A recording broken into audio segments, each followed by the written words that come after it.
I'm thrilled to introduce Yusuf Hassan, the founder of BlackMass Publishing. Yusuf's work challenges the idea of the book. One of the questions that we've been asking this weekend as we explore various publishing pathways for artists is a question to be asked at the outset. Why a book? Does our project need to be, or is it best of service as a book? Yusuf seems to explore questions related to the book's limitations while making them. Our title for this practicum segment is appropriate, as it is true that the works published by Black Mass have had music or musicians as their subject. Some have also been likened to sheet music. Still, most importantly, his publications and printmaking incorporate republication, riffing, unrestrained creative energy, conversations, listening, and improvisational response, resulting in a collective of physicality that suggests collective sound, texture, and a depth and emotion that is original, stylish, urgent, and significant.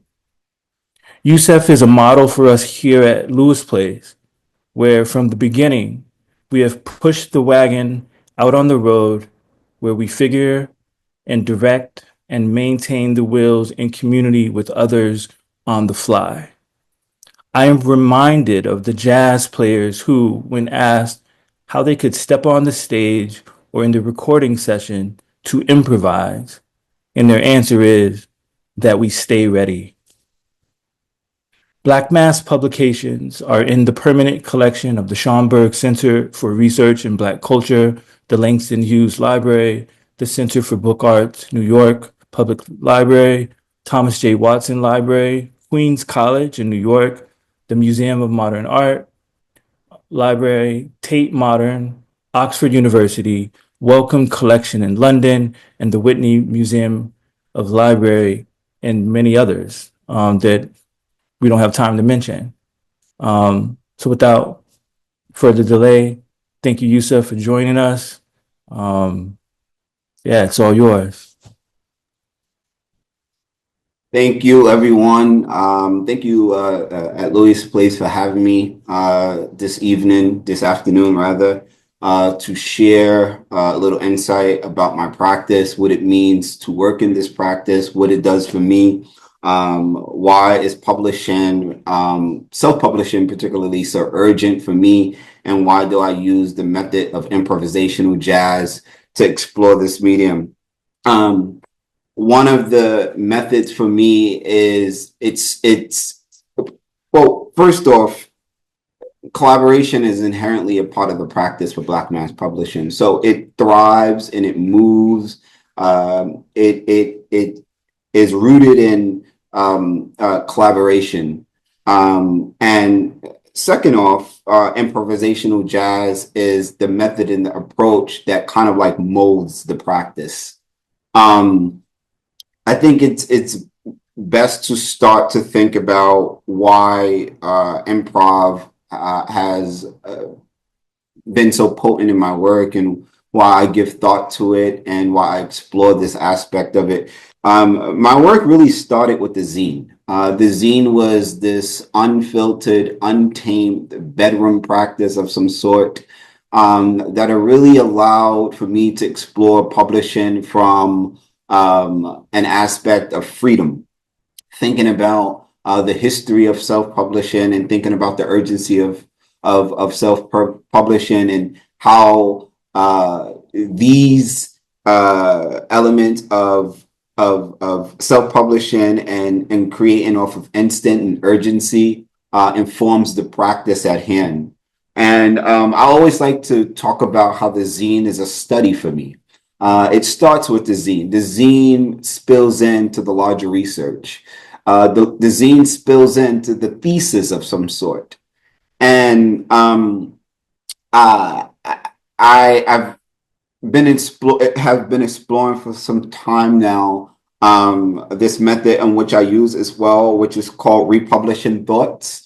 And in this exchange of republishing thoughts, it's pretty much a way for me to think about the larger idea in such a very short attention span. For me, the zine is 4 pages, 2 staples, and I think about the urgency nature in which it was built off, and the collaborative efforts that is also built off as well. And also the accessible nature of self-publishing and how self-publishing is supposed to be disseminated. And improvisational allows me to create off of the aspect of urgency. A lot of the material that I've published through various of my zines have been a lot of material that not just focus on music, but also political and urgent matters, organizing community and thinking about how this aspect of community function off of the fast-paced nature of getting information out and disseminating the information in real time. And I think that was one of the biggest things about working in improv, and adapting that format and that formula and placing it as not a placeholder, but placing it as a huge part of how I'm sharing information, was the mere fact that I didn't look at improv as a revision or coming back to revise anything, but I thought about it as disseminating and sharing information in real time. And I think that the biggest misconception about working in real time is that the work is that there's no thought out matter on how the information is being shared. But there's a true art, and there's a true freedom that lies in improv, and how jazz, how, later on in John Coltrane's life, particularly the last 3 years of his life, he worked very heavily in improv, and some of his best work was done during that time.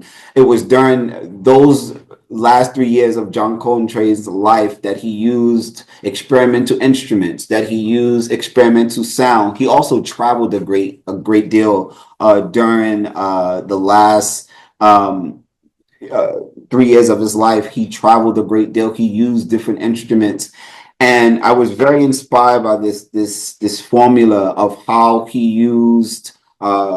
He kind of like stared away from this traditional method on how jazz is supposed to sound. He created off of instinct, and I took this nature and applied it to my self-publishing practice, and think about how could I take this method and use it as a way to disseminate and share information urgently. And when we think about things being urgent, and when we think about things being put out and information being put out so quickly, we have to ask ourselves the question at hand is, why is the information that we're putting out urgent, and why does this information need to be put out in this particular format? And then I started to think about how publishing can operate in so many different areas, not just being contained through 4 pages and 2 staples, not just being confined and controlled through paper or the tangible aspect, but also the spiritual aspect of how we adapt to, or how we handle publishing, and how I inherently believe that publishing can operate in different aspects, and not just through the tangible aspects. But I started to introduce other ideas of how publishing can function, whether it be through performance art, which has also now kind of like taken not a lead role in my exploring self-publishing, but also it's taken up a very great deal of interest of mine on how I'm looking at different methods on different formulas on how we could use publishing as a means of sharing information. And I selected a group of slides that I want to speak us through today to kind of like bring a little bit of a vision to what I'm thinking. So I think Project Black Mass is probably the best example to start with. Project Black Mass was the first unofficial publication of BlackMass Publishing. It consists of 173 pages, 13 contributing artists that work in different mediums, that worked in different formats. But one particular aspect that was important about this particular publication was the mere fact that many of them never published or used their work in this manner, never used publishing as a means of communicating the work, never used publishing as a way to kind of like slow the pace of the work. And the second element that was very important about Project Black Mass was Project Black Mass was also the first unofficial publication to Black Mass that also used the format of collaboration inherently being a part of the practice. It also was an introduction to me thinking about improvisational, not in its entirety, but thinking about it as a format of some sort. And this publication was so important for me because I carried this particular book around for a mere 3 months or so, and I collected everybody's contributions at different designated times. I would meet with everybody who was contributing work to this publication, whether it was writing pieces, photography, research images, research texts, inspiration texts, and each contribution that I got for this particular publication, I inserted every time I collected the work, I inserted it in no particular manner. I inserted it at the time that I received each contribution, thinking about the format of how we can create a body of work without necessarily thinking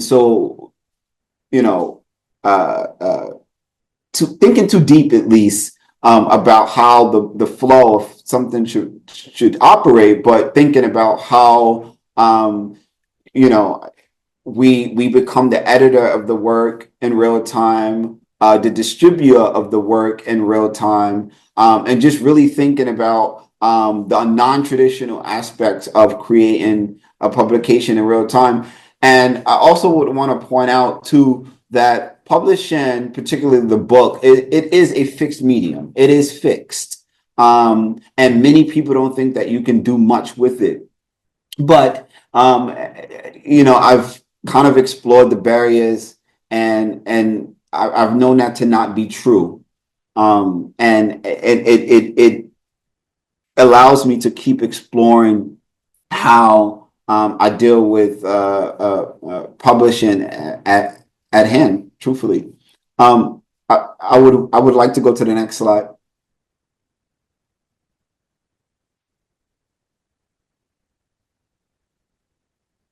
I think this work right here, BlackMass Publishing Study Hall, which was a part of the Greater New York show at the moment, PS1. This was BlackMass's first institutional-based show, which was a really scary place for a practice like this. For one, because publishing in a museum setting is a very scarce thing. It's a scary thing. It's a difficult thing to deal with, especially when working in this particular manner. Um, at first I thought that the work was going to be narrowed down to nothing much but a retrieve in its entirety. Um, and it kind of worked my mind out a little bit as to what could I do for my inclusion in this show? What could I offer? How could I use publishing as a means of not being held down, but shared through different value systems? And I think that the study hall allowed it to operate in this manner in which it then became was an installation, but it didn't function as a typical installation of some sort because it was interactive. And at first, it was not something that I was open to because I thought that the work was going to exist in the vitrine. And the whole formula of BlackMass Publishing operates off of the zine off of the zine. The zine is like, as I said at the top of the conversation, that the zine is the study for us, is that vulnerable, unfiltered, approach to publishing. And, it would have pinned the practice down in a way that I was not open to allowing it to operate. So I needed the work to function in a manner in which the outside world could participate with this practice, participate with the material, participate with the things that was left on site. And what allowed this work to also function in new manners was the fact that the work was also being created in real time. So for the duration of the show, every few weeks, I would drop off new publications and drop off new works, whether it was a one-page text piece or a collected essay from a friend or something that I was thinking about and wanted to share. I would then come into the space and I would drop it off into those archive boxes and allow people to not just see, it kept the conversation going of some sort. Because a lot of times when we see a show, you see the show once, twice, but that's pretty much it. I wanted to kind of like create the conversation and to keep the conversation going. So I continue to make work for the duration of the show, where it would almost force people to come back and to handle the work and deal with the work in a way in which they may not have dealt with it if it was just an installation that could not have been interacted with. So I think the study hall was one of the first real way of me thinking about how could this practice exist in an institutional setting, and it exists in its entirety and in real time and tangible, which was the goal, for it to be tangible and accessible, which was very important. Can we move on to the next slide? Thinking about the urgency of information and how information should be distributed right then and there, and thinking about the history of the zine. During election season, I always read Malcolm X's speech, The Ballad of the Bullet, from April 3rd, 1964. He delivered this speech in Cleveland, Ohio. This speech have always allowed me to govern free thought and think about the political landscape from a different aspect. And this have done so much of for me on how I look at how I look at politics and how politics shape and mold how I operate, not just as a publisher, but what it does for my work. but the Ballad of the Bullet, Malcolm X, 1963 was a huge inspiration. So during election season, what I did was I printed up as much as copies that I can print and handed them out for free all over throughout New York City, and thinking about the pure urgency of how information should be shared and instantly, simultaneously thinking about how information travels and how information and thinking about it from an information system of some sort. And I also wanted it to exist like this because it was the zine has also not just been a formula that's untamed. Its nature is also very easy on the eyes and very easy to translate. And I wanted it to feel very natural and very close and intimate of some sort, considering that the information holds a very heavy capacity of weight. I wanted it to operate in this particular manner. So I handed it out as much as copies that I can hand out during election season. And this is also something that I want to keep up. Every 4 years when we hit election season, I want to print as much as copies of the Ballad of the Bullet and hand them out for free. Can we go to the next slide? This is a documentation photo. 2 years ago, I spent about 5 days in Kosovo, Pristina.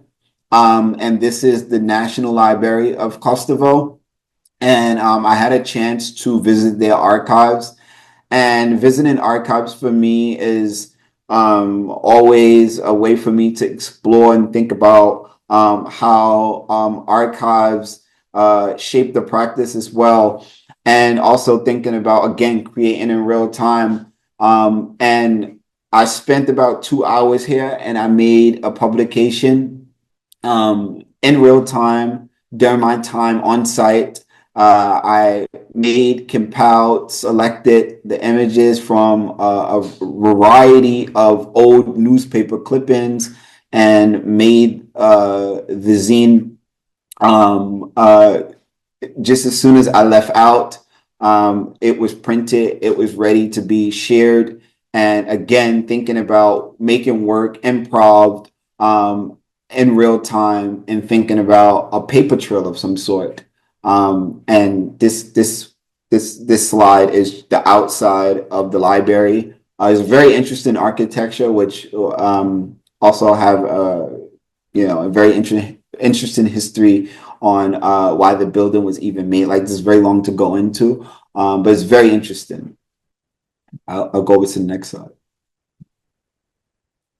This is my current residency right now in BlackMass Publishing at Canal Projects, 351 Canal Street, which is a research residency that is not an installation. It's a library that is functioning with books that are books and zines both, which is for use in the space. It's also complete with printers, scanners, and a computer, seating, a reading table, and all of this is free to use. The scanners are free to use, the printers are free to use, the information is free to use. You're more than welcome to scan and use all the resources that is on site. And this is me thinking about how accessibility and community plays a huge part of the practice, particularly in self-publishing. Self-publishing is a practice that also sometimes thrive or not off of very limited resources.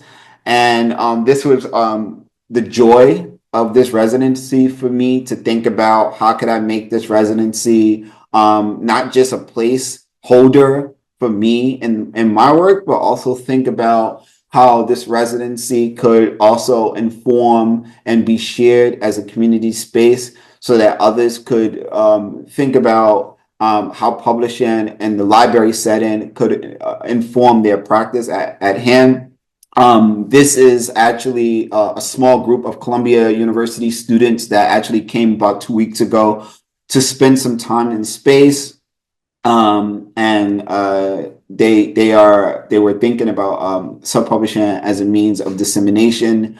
And we had an open conversation, which was very large in discourse, which I love. I thrive. BlackMass also thrives off of discourse, critical discourse, respectful discourse, of course. And this is the latest residency. It's for 1 year at 351 Canal Street in New York. And this is the current project that BlackMass is exploring right now, and thinking about community-based work as well that's accessible. Can we? Yeah. And this is just an installation shot, documentation shot of the scanner and laptop, desktop that's available for use.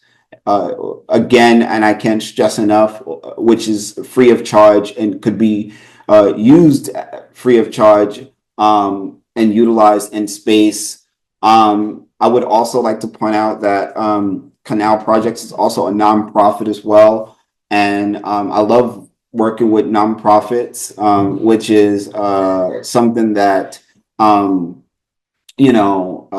also moves the work and allows me to think about the work from different aspects as well, on how information should be shared as well, and through nonprofits. And this is another shot of the library. The library is growing. So there's more books every so often, every week. Books will be added, and we're there for 1 year. And the residency just started. So again, it's open to everyone. This is more documentation from my time in Pristina, Kosovo. This is their research library in which I made the zine. I usually always document the process. These books are rebound newspaper clippings from local newspapers, some of them that are out of press. They're not functioning anymore. But I also really wanted to also think about redistributing information. To redistribute information, how does that look and what does that do? How does that allow for us to look at the work from a different aspect? Also, how we interact with language. The newspapers, all of them, were all in Armenian. So that was also a very interesting aspect, that the text was in Armenian. And, to think about language as well, which is also a huge part of how we're looking at sharing information. We're thinking about language as well, which is a part of our practice as well. We've published, BlackMass have published publications in different languages as well. And language is something that we always give thought to. Go to the next slide. The Poet Cipher was the inaugural program that I did for the residency. The residency is also a very heavy programming base, is very heavy on programming. And the Poet Cipher was my way of thinking about language existing through performance art. And it was something that I wanted to stage for some time now, and I had the chance and the space to do it. And it was build off of the classic rap cipher and improvisational jazz, where I asked the participants to huddle in a very tight circle, almost as if the same manner that they would do in a rap cipher, and to recite spoken words in improvisational manner, thinking about improvisational jazz and just merging the two merging jazz and merging the energy and the nature of hip hop, and merging these two things that is very potent in my process and then potent in my publishing practice. And I wanted to use performance art of some sort, and thinking about how publishing could exist through different aspects, and performance art was one of the things that I'm also starting to explore, and how could it exist through thinking about publishing, but not necessarily putting it into a confined and consolidated tangible thing, but thinking about how we experience it in real time. And BlackMass Presents Decipher was kind of the beginning of that. And it's also going to be restaged again this spring. We'll go to the next slide. This is Russell Atkins, the poet who passed away actually recently. And I was in communication with him. He was living in a home. He was a poet, and he used language and self-publishing in a very interesting way. And what was so beautiful about Russell's practice was that he also used the formula of language and jazz, and diagrams, to use language as a way of sharing information. He also inspired an earlier publication that I did, which was called Instead of My Essay. It was called Instead of My Essay. And it really spoke to the fact and the need for me thinking about words visually, thinking about words as visual components, as opposed to thinking about it as a text piece. And Russell was kind of like the inspiration behind me thinking about language as from those different aspects. And this is Russell in his room with a typewriter, actually writing poetry. It also speaks to the nature of when something is urgent, no matter how old or how young you are, you give thought and you give process to anything that you're thinking about. And this is always like a photo that I always look back to, and thinking about how up to the end of Russell's life, he made work because he felt that it was urgent, and he felt like this information had to be shared. So this is an image of Russell creating work nearly to the end of his life. I have a few more. This is also goes back to thinking about publishing as a collective effort, which is also inherently a part of the practice. It's a part of the practice forever. This is actually a zine that I made with VCU art students. Actually, during the lecture, after the lecture, I spoke very heavily about how collaboration could inform different aspects of how we govern thought.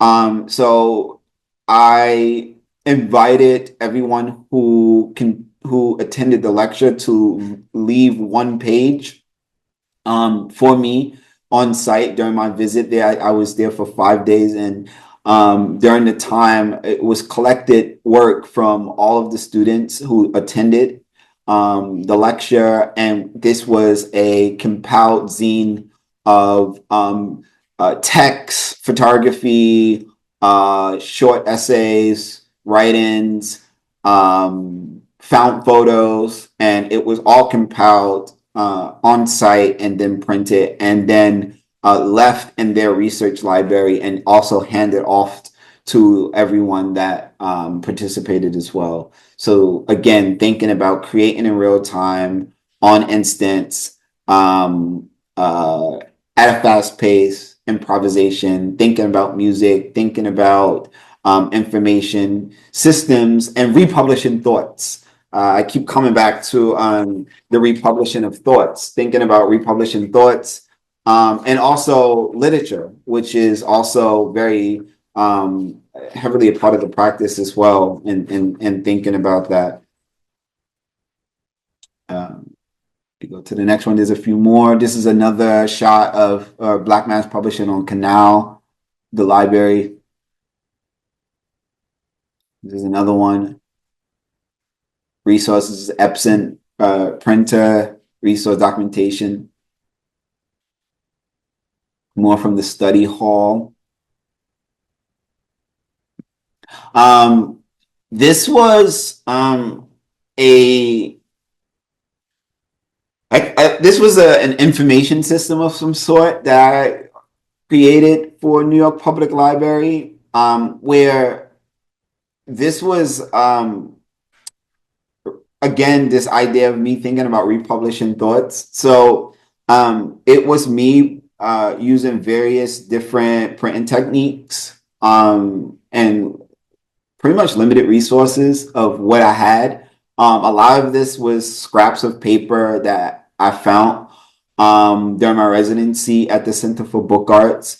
They were discarding paper, and I would just take the discarded pieces of paper and use it. So it's kind of like me re-putting the work back, discarded work or discarded paper and making work out of it. But me thinking about again, it's this process that I've been thinking about that I've been doing text on. It's called information systems, where I'm starting to compile different resources of information that we use, whether it's in our daily lives, things that are essential to us, and just compiling them and making pretty much a box of some sort with compiled thoughts. And this was the first one that I did for New York Public Library, actually. And it's just information on scraps of paper, like reprinted, rubber stamped, and it's all compiled. And I think we're back to Project BlackMass. Okay. I think that publishing, particularly, and I always say particularly, to self-publish is a very rebellious way of thinking about publishing. There's so much freedom in it, and there's so much of information that can be disseminated through it. And it's always been a way for BlackMass to use these informations to go through each one of these aspects and how we're using publishing to disseminate information, and think about it in that particular manner. And I would want to say in conclusion that we should always think about self-publishing as a system of information and to share information, but not just to share information, but to think about how it exists in real time and use that as a method to get the information out. It's been a pleasure to talk about publishing and how improvisation and self-publishing informs the work that I'm doing, and how this is also a work in progress. This is a continued project, and it's always done in collaboration. Thank you for Louis Place for having me to speak about the work and to speak about the process. Thank you.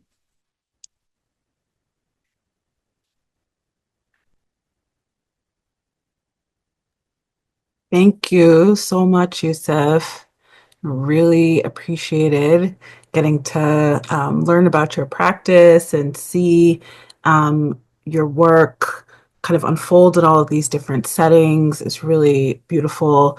Yeah, just appreciated all of the themes that you brought in as the child of a jazz musician, named after a culture and song whenever he is brought into the room. I am appreciative and feel a kinship. So we have a lot of questions. So I'm gonna, which is great. So again, for folks, I'm gonna do some combining and some picking, and we'll do our best to move through them. Um, oh, here's one. Okay. Do you participate in book fairs? What is the experience in like, and what are your goals for it if you do?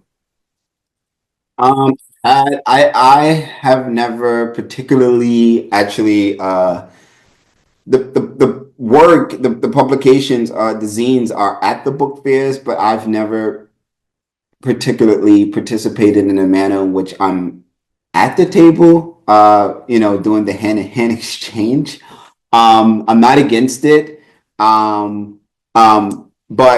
I would say that it depends on how you look at your practice and what language you're trying to convey through the book fair. I like smaller book fairs. I think that a lot of times there are hidden gems, lots of gems in between, in the midst of that. And I like to attend them to actually buy books more than actually stay to push my own.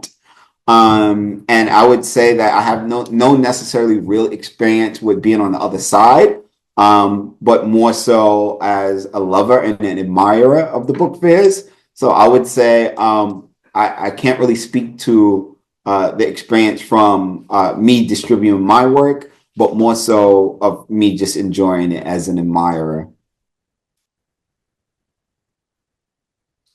Yeah.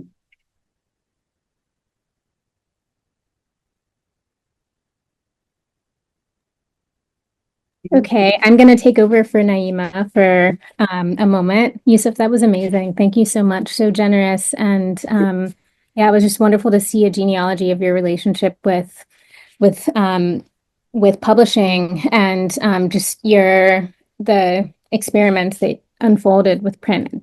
Super inspiring. My next question is, can you I'm gonna move through a lot of questions and hopefully we can get through as many as possible. So first, what's your process for working with contributors? Is it a closed network, or can other people propose ideas to the press? Oh, it's never closed. It's open for all. It's an information system. I welcome collaboration. I'll put more emphasis on it. As I've said, collaboration is inherently a part of the practice, so it thrives off of this. And I always have said, and I'll say it again. BlackMass Publishing don't belong to me anymore. It's not mine. As painful as that may be for some to hear, even myself. But it's really an open project that is now in the hand of the people, and I'm also a contributor at this point to the practice. So come on. Thank you. You're welcome. Were there any books or resources that were helpful for you as you were learning about the history of self-publishing? Not necessarily, but I would say the resources are more based off of the history of self-publishing more than anything.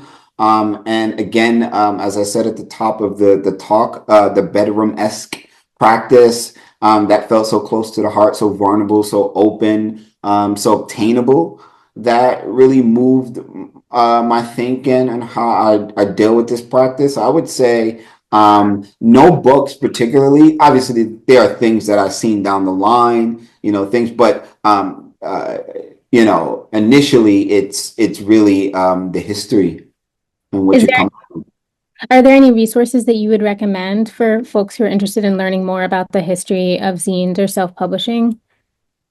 I would say it's not hard to answer this question, but I think it's more about just being open to information, share information, not leaving yourself limited to how you deal with information. Don't reject information. I would say you can filter it, but don't reject it. And really explore. I think that's it's worked for me. Nice. Did you have any mentors, or do you have any suggestions for someone who is looking for a mentor to provide guidance about their publishing path? I would say I do have a mentor. My mentor is Hamza Walker. He's a mentor of mine. He's been not only supportive of the practice, but he has been just a wealth of knowledge to me and my practice. There are others, but he's like the prominent one for me. And mentors are something that come at the right time. You don't look for them.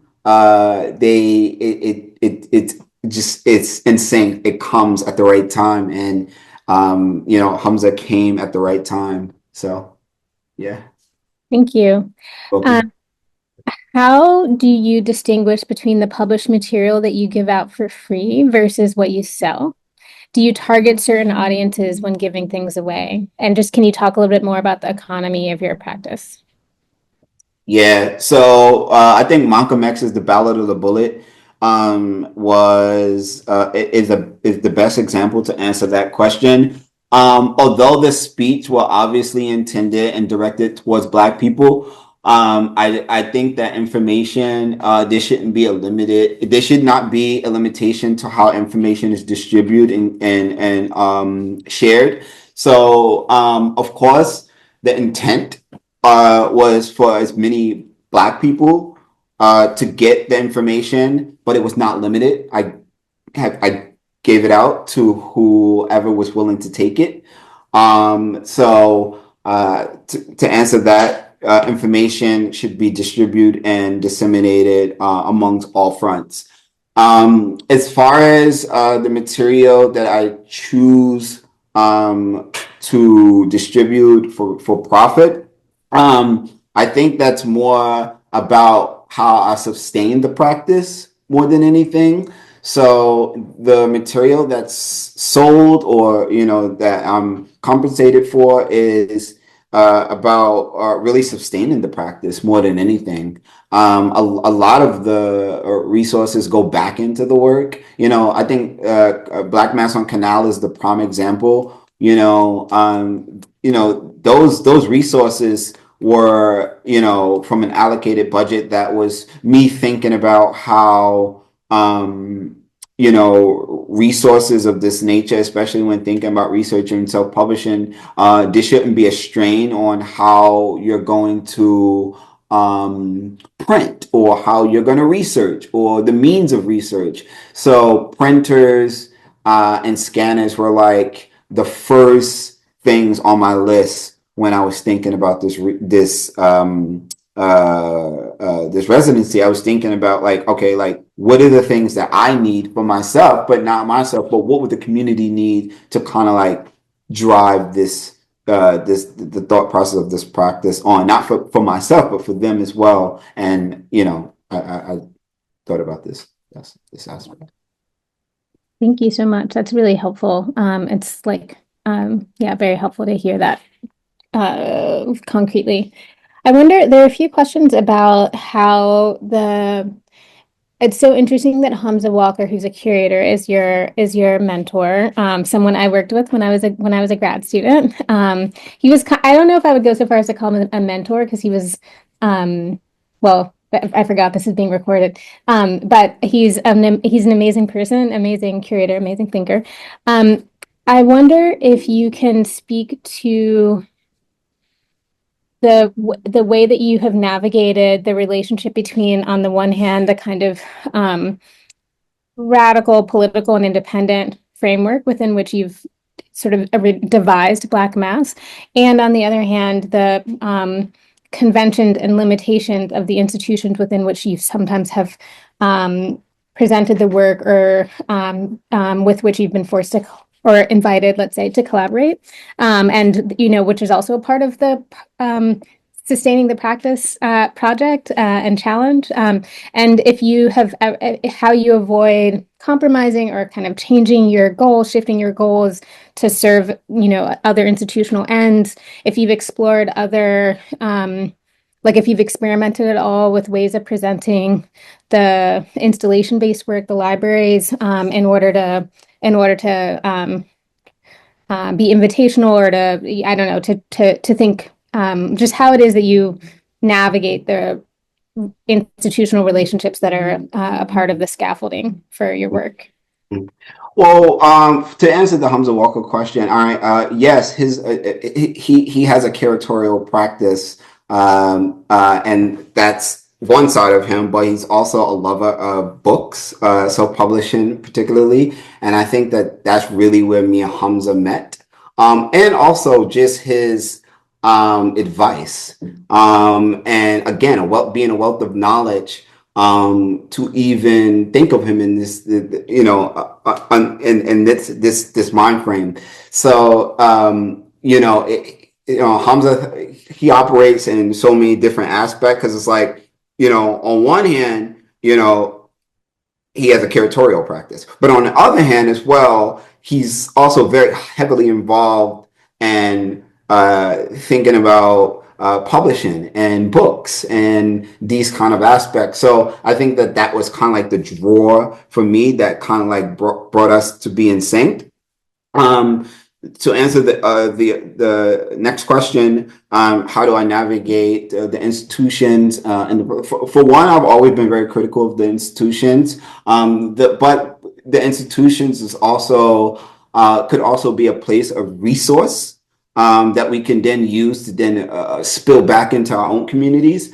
So that's how I look at it. That's how I've always looked at it. And to answer the next question, has there ever been any compromising and me sharing my work and how I'm dealing with my work from an institutional point of view? Well, I think that the PS1 show was the evidence that for one, I was not going to do the PS1 show if they didn't allow it to be interactive, and there was some pushback, but not necessarily with me. It was also more so about institutional protocols, but also it was right kind of like out of like COVID-19, so there was a lot of pushback from that, but. I said, look, this is a self-publishing practice. It has to be able to be dealt with. And I don't know if my practice, especially for what I'm doing, could exist in this manner.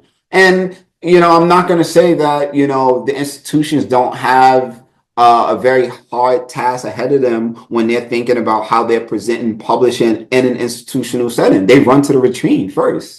And it's like, especially with self-publishing, the vitrine is like the most comfortable way for them to display their investment of some sort. It's an investment. It's their investment. So they got to put it in a vitrine. But I'm not thinking about it as an investment for me. I'm thinking about it as a publishing practice that I want people to deal with. So again, I've been critical of the institutions. I will continue to be critical of the institutions while still being able to work with them. So. Oops, thank you so much. And as someone who has also made library-like installations in museums, I definitely know the challenge. That was such a beautiful, beautiful space. And I think sometimes also it can be hard from the outside to recognize how complex those negotiations with institutions are, and how sometimes the terms are very different than the way that they may look. Okay, I have two very short practical questions. One, what kind of scanner do you use? Rico. Rico? Rico. Okay. Yeah, a Rico over the head scanner. Okay. Yeah. And then two, in this, I think it was the second slide, you talked a little bit about a library, and I think that we didn't quite catch the name of that. This was the National Library in Pristina, Kosovo. In Yeah, Kosovo. Okay. yeah, in Kosovo. Yeah, it was the National Library there. Yeah. You. Um, can you share more about how folks who are curious can stay in touch with upcoming events at the residency or to learn more about ways of connecting with Black Mass? Yes, always through the social media accounts, and canalprojects.org actually have a designated area for Black Mass, all upcoming programs, and everything, all the resources and the reading list of all the publications that are on site, which is also in transition. They're all growing. So it's lots of resources in addition to the space, which is open and can be used by anyone who can make it to the space. It has office hours from 12 to 6 on that's from Tuesday to Sunday. Great, thank you. Well, Do you maybe a final question? This is maybe a final question is, do you ever think about producing other kinds of publications beyond the zines that have been the heart and soul of this practice? And can you talk more about what that might look like? I have, and I have artist books as well that has this, which is the zine was the study for. I just released a new project under Black Mass with 3-star books, and I think that that's like one of the best examples. But there's other artist books that I've done that deal more with objects. More than the traditional manner of how book operates in architecture. So I've done a favorite publication of mine, an artist book actually, which is called 5-Piece Composition, which deals with objects, industrial objects, aluminum and wood and this type of stuff. And another work that I just did recently, like a scroll silk screen, one work on a piano scroll. So yeah, I have explored and continue to explore other methods of making work outside of the zine. The zine is just a study. It's just a study, but the most important study for me. That's beautiful. Also because of the many dimensions of the word study. It's like Yeah, site of a space where studying happens, and also yeah. it is like a model, or it can be And I can say this lastly, this before I even started to share the zines, even years before I started to actually share the zines, I used to just make zines for myself to keep a tab of everything that I was researching. So that's how it also became like this study work that I use to the larger idea. oh, beautiful. Yep. How do you decide what ends up being a zine, like a Black Mass project versus an individual artist project? Oh, I think that that's all based off of how I'm filtering the information, how the information is coming to me, what I'm researching at that time, how I'm feeling, and also what I'm listening to. Music inform a lot of what I do. So I would say is a mixture of things. Thank you. Thank you so You're much. welcome. This You're is welcome, Steph. beautiful. Thank you. Thank you, everyone. Thank you, Louis Space, for hosting me. Thank you for allowing me to speak about my practice. This was wonderful. This is important. I'm again. I was when I seen that you wanted to invite me, I instantly agreed because you are doing very important work that I appreciate as well. So thank you for having me. Thank you. It's been You're so welcome. great to learn with you. So Thank you, grateful. everyone. Yeah.